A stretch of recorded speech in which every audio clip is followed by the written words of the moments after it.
Hello beautiful people, welcome to our channel Sunitha express. నేను మీ సునీత. ఈరోజు కొత్తగా ఎవరైనా ఛానల్ చూస్తున్నట్లయితే please like, share and subscribe to my channel అండి. వెదర్ అంతా చాలా కూల్గా ఉంది కదా, ఎండల నుంచి మండిపోయి వచ్చాము. సో ఈ టైంలో మంచి కమ్మని సేమియా పాయసం చేసుకుందామండి. దానికోసం నేను తీసుకున్న షుగరు, జీడిపప్పు, బాదం పప్పు, మిల్క్ హాఫ్ ప్యాకెట్ అండి. ఈ కప్పుతో కొలుతండి. సేమియాలు ఆ కప్పు స్ట్రైట్గా తీసుకున్నాను. నెయ్యి, వాటర్. సో మిల్క్ ఏమో కాయడానికి ఒక డేక్షాలో పోసేస్తున్నానండి. అది స్టవ్ మీద పెట్టేసుకోవాలి. డేక్షా స్టవ్ మీద పెట్టేసుకొని పాలు సిమ్లో పెట్టేసేయాలి. అవి కాగుతూ ఉంటాయి ఒక సైడ్కి. అదిగో మనం ఇంకొక సైడ్ ఒక కడాయి తీసుకున్నామండి. కడాయి తీసుకొని స్టవ్ వెలిగించి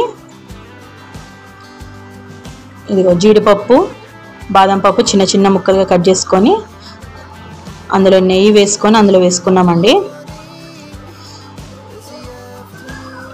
నెయ్యి మాత్రం కన్ఫామ్గా వేసుకోవాలి, ఆయిల్ వేసుకోనక్కర్లేదు. లైట్ బ్రౌనిష్ కలర్ వచ్చిందాకా వేసుకున్నానండి. వేగిపోయినాయి కదా, తీసి పక్కన పెట్టుకుంటున్నాం. ఇందులో ఎండు కొబ్బరి, కిస్మిస్ ఇవి కూడా వేసుకోవచ్చు. అవి లేవు, అవి డ్రాప్ చేసేసాను నేను. అవి తీసేసుకొని అదే నెయ్యిలో మనము ఈ కప్పు ఏదైతే కప్పు ఉన్నదో ఆ కప్పుతోటి మనం కరెక్ట్ కొలతలాగా సేమియాలు అందులో వేసేసుకున్నామండి. లైట్ బ్రౌనిష్ దాకా కలర్ వచ్చిందాకా వేగుతూ ఉండాలి. లైట్గా అక్కడ అంటినట్టుంది, అందుకు మనం తీసేసాం గబుక్కనే.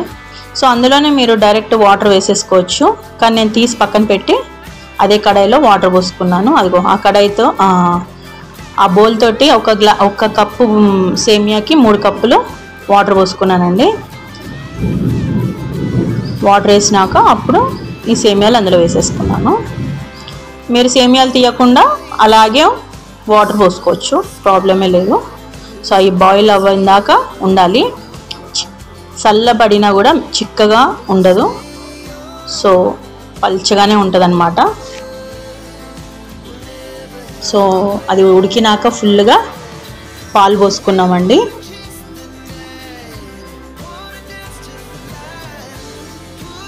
చాలామంది ఇది చేసేటప్పుడు చిక్కబడుతూ ఉంటుంది కదా, దగ్గర అవుతూ ఉంటుంది.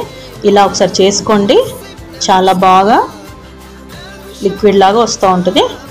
సో పాలు కాగిపోయినాయి కాబట్టి అందులో 1/2 లీటర్ పాలల్లో మనం 1/4 లీటర్ మాత్రమే పోసుకున్నాము. ఇంకా సగం చివర్లు తినేటప్పుడు పోసుకోవచ్చు. గుర్తుపెట్టుకొని ఇదిగో ఈ కప్పుతోటి 1/2 వేసుకున్నాను నేను షుగరు.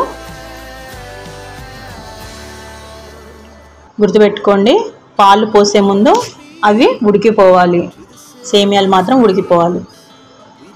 సో పాలు కూడా దగ్గరికి పడుతూ ఉంది, షుగర్ కూడా మెల్ట్ అయిపోయిందండి. చాలా ఈజీ ప్రాసెస్ ఇది. షుగర్ మెల్ట్ అయిపోయిందాక అట్లా ఉంచేసుకోవాలి. ఇప్పుడు అయిపోయిందండి. చివరిగా మనము జీడిపప్పు, బాదం పప్పు అన్నీ అందులో పైన చల్లుకోవాలి.